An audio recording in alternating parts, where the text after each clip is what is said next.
नमस्कार दोस्तों, UP infra zone में आपका स्वागत है। और आज की इस वीडियो में हम आईटी एक्सपोर्ट की बात करेंगे। तो दोस्तों यहाँ पर इस वीडियो में सबसे पहले जो आईटी एक्सपोर्ट का डेटा आया था इस पे चर्चा करेंगे। रिसेंटली एसटीपीआई द्वारा जो रजिस्टर्ड फर्म है उनके द्वारा जो एक्सपोर्ट हुआ है उनका डेटा आया है, इसी पे हम विस्तार से चर्चा करेंगे। सबसे पहले दोस्तों हम एसटीपीआई की बात करते हैं कि एसटीपीआई क्या होता है। तो एसटीपीआई की फुल फॉर्म है software technology park of India. एक प्रकार की ऑटोनोमस अथॉरिटी होती है जो कि ministry of electronics and information technology इसके अंडर काम करती है, जो कि गवर्नमेंट ऑफ इंडिया का ही पार्ट है, जो कि गवर्नमेंट ऑफ इंडिया के अंदर काम करता है। 1991 में पहली बार एसटीपीआई का फॉर्मेशन किया गया था to promote software export from India. तो दोस्तों एसटीपीआई की फंक्शनिंग की बात करें, ये एक प्रकार का एनवायरनमेंट प्रोवाइड करती है। इसके अलावा पॉलिसी सपोर्ट देती है आईटी फर्म को ताकि वो एक्सपोर्ट बढ़ा पाएँ और यहाँ पर आगे बढ़ पाएँ। इसका प्राइमरी ऑब्जेक्टिव सॉफ्टवेयर एक्सपोर्ट और एंटरप्रेन्योरशिप को एनकरेज करना है। इसके अलावा अगर हम इसके की ऑब्जेक्टिव्स की बात करें तो सबसे पहले है ये इंफ्रास्ट्रक्चर सपोर्ट देती है। इसमें ये state of the art technology support provide करती है। तो इसमें क्या होता है दोस्तों, जो फर्म इसमें सेलेक्ट होते हैं उनको हाई स्पीड डेटा, इसके अलावा plug and play office, incubator centre, ये सारी चीज़ें प्रोवाइड करती है। दूसरा पॉलिसी सपोर्ट देती है। अब पॉलिसी सपोर्ट इस प्रकार से है कि स्टेट गवर्नमेंट या सेंट्रल गवर्नमेंट की कोई पॉलिसी है तो उसका सपोर्ट किस प्रकार से फर्म को मिले, उसमें एसटीपीआई सहायक होती हैं। ये टैक्स इंसेंटिव प्रोवाइड करती हैं आईटी फर्म्स को। इसके अलावा एक्सपोर्ट प्रमोशन का भी काम करती हैं। एक्सपोर्ट पे किस प्रकार से सब्सिडी दी जाए ये भी दोस्तों ये प्रोवाइड कराती हैं। इसके अलावा single window clearance, skill development and incubation support और हाई स्पीड डेटा, ये सारी चीज़ें प्रोवाइड करती हैं थ्रू फाइबर ऑप्टिकल नेटवर्क।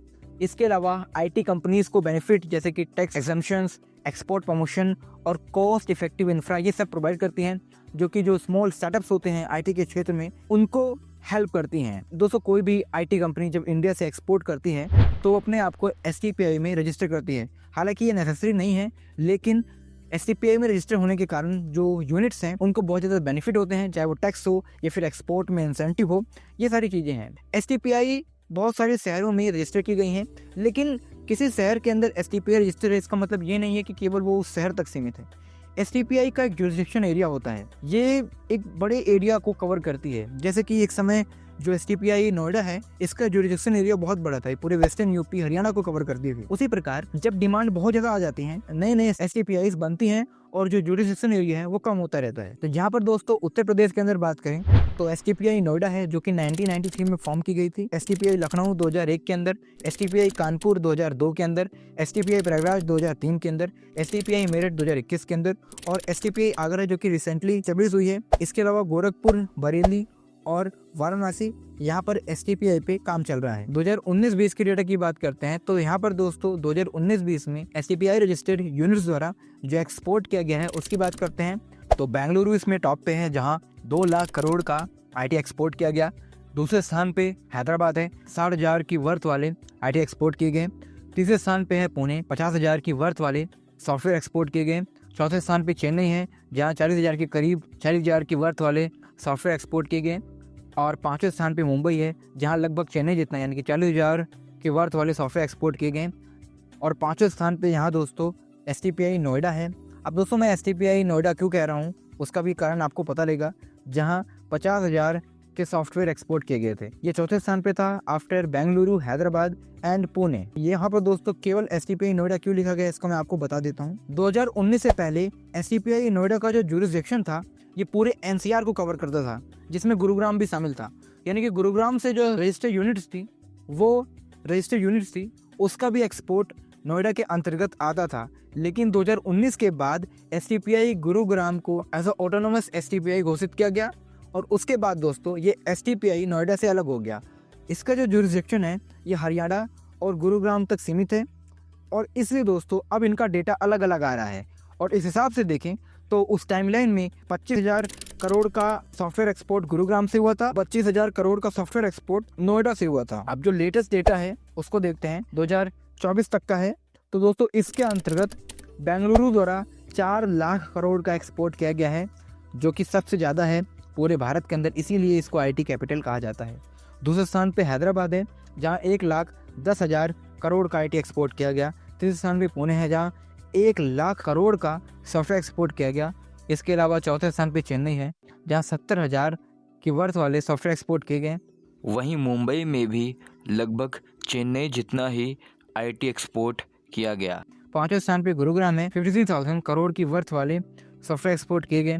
और 5वें स्थान पे है नोएडा, जहां 50,000 करोड़ की वर्थ वाले सॉफ्टवेयर एक्सपोर्ट किए गए। तो कुल मिला के दोस्तों इस डेटा से हमें ये पता लगता है कि जितने भी टॉप शहर हैं, चाहे वो बेंगलुरु हो, चाहे वो हैदराबाद हो, पुणे हो, इन सब ने ग्रोथ दिखाई है। सब दोगुने से ग्रो हुए हैं। चाहे आप बेंगलुरु को देखें तो इसका एक्सपोर्ट जितना पहले था उसका दोगुना हो गया है। इवन गुरुग्राम और जो नोएडा है ये भी एक्सपोर्ट दोगुने हुए हैं। हालांकि अगर हम उत्तर प्रदेश के परिप्रेक्ष्य में बात करते हैं तो यूपी द्वारा टोटल 60,764 करोड़ के आईटी एक्सपोर्ट किए गए हैं या सॉफ्टवेयर एक्सपोर्ट किए गए हैं। और इसमें दोस्तों एसटीपीआई कानपुर द्वारा 5.45 करोड़ का एक्सपोर्ट किया गया है, जो कि 2003 के अंदर 3 करोड़ था। यानी कि आप देख सकते हैं कि कोई मेजर ग्रोथ हमें कानपुर के अंदर नहीं देखी है। एसटीपीआई लखनऊ द्वारा 600 करोड़ रुपीस के आईटी एक्सपोर्ट किए गए हैं, जो कि एक तरीके से मेजर स्टेट होने के कारण आगरा और मेरठ का डेटा अवेलेबल नहीं है। स्टेट गवर्नमेंट कहती है कि हम आईटी पार्क का डेवलपमेंट कर रहे हैं और आईटी पार्क का डेवलपमेंट हो भी गया है। उनकी फंक्शनिंग को भी 2 से 1.5 साल होने वाले हैं, लेकिन वहाँ से हमें कोई अच्छा आउटपुट या खबर नहीं मिल रही है। इसके अलावा बरेली, वाराणसी, ये जो शहर हैं यहाँ से भी कोई डेटा नहीं है। प्रयागराज द्वारा जो आईटी एक्सपोर्ट किया गया है उसका भी कोई डेटा नहीं है। तो पहली बात तो डेटा सफिशिएंट नहीं है। दूसरी चीज़ कि उत्तर प्रदेश सरकार द्वारा 2017 में ही अनाउंसमेंट किया गया था कि अपनी आईटी इंडस्ट्री का डाइवर्सिफिकेशन करेंगे। जो टियर 2 और टियर 3 सिटीज़ हैं यहाँ आईटी एक्सपांसन होगा, यहाँ से आईटी एक्सपोर्ट बढ़ेगा। और अगर देखा जाए तो उसको 7 साल हो गए हैं। 7 सालों के अंदर केवल 2 नए आईटी पार्क हमें बने हुए देखे हैं। एसटीपीआई पार्क जो मेरठ के अंदर है और एसटीपीआई का पार्क जो आगरा के अंदर है। इसके अलावा किसी प्रकार का एसटीपीआई या उसका डेवलपमेंट कंप्लीट नहीं हुआ है और ये जो एक्सपांसन है ये बहुत धीमा है। और दूसरी चीज़, जो यहाँ पर इस्टेब्लिश हो भी गए हैं उनसे भी हमें कुछ खास ग्रोथ नहीं दिख पा रही है।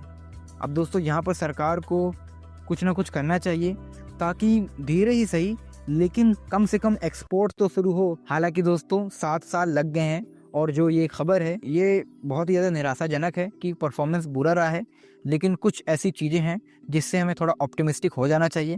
पहला है कि जो एज डेटा सेंटर है ये उत्तर प्रदेश के छोटे शहरों में स्टेब्लिश हो रहे हैं। दूसरी चीज़ यहाँ पर ये है वो ये है कि ग्लोबल कैपेबिलिटी सेंटर हर डिस्ट्रिक्ट के अंदर लगभग स्टेब्लिश किए जाएंगे। लगभग 1000 ग्लोबल कैपेबिलिटी सेंटर स्टेब्लिश किए जाएंगे जो कि इसकी ग्रोथ की संभावनाओं को बढ़ाएंगे। तो ये कुछ पॉजिटिव न्यूज़ थी जो कि हमें ये आशा देती हैं कि भविष्य में चाहे वो स्टार्टअप कल्चर है या फिर आईटी एक्सपोर्ट है जो उत्तर प्रदेश में इंक्रीज़ होगा। लेकिन फ़िलहाल जो डेटा आया है 7 साल पहले का टारगेट था। हालांकि जो मेन सरकार का जो पुश रहा है वो 2020 से रहा है, लेकिन हमें इन 5 सालों के अंदर बहुत बड़ी आईटी ग्रोथ या एक्सपोर्ट की ग्रोथ नहीं दिखी है। और सरकार को दोस्तों उत्तर प्रदेश के अंदर मल्टीपल आईटी पार्क्स को प्रमोट करना चाहिए। इसके अलावा एआईसीटी, आईटीसीटी, इन सब के काम को आगे बढ़ाना चाहिए। तभी दोस्तों हमें कुछ अच्छी खबर यहाँ मिलेगी। आज की इस वीडियो में इतना ही। ऐसी कोई भी इंडेक्स, डेटा, इन्फॉर्मेशन आएगी जहाँ पर क्रिटिसाइज़ करना हो गवर्नमेंट को, हमें वहाँ पर गवर्नमेंट को क्रिटिसाइज़ करना चाहिए जहाँ पर ग्रोथ की ज़रूरत है। आज की इस वीडियो में इतना ही। अगर आपको ये वीडियो पसंद आए तो वीडियो को लाइक करें, चैनल को सब्सक्राइब करें। धन्यवाद आपका ये वीडियो देखने के लिए। मिलते हैं नेक्स्ट वीडियो में।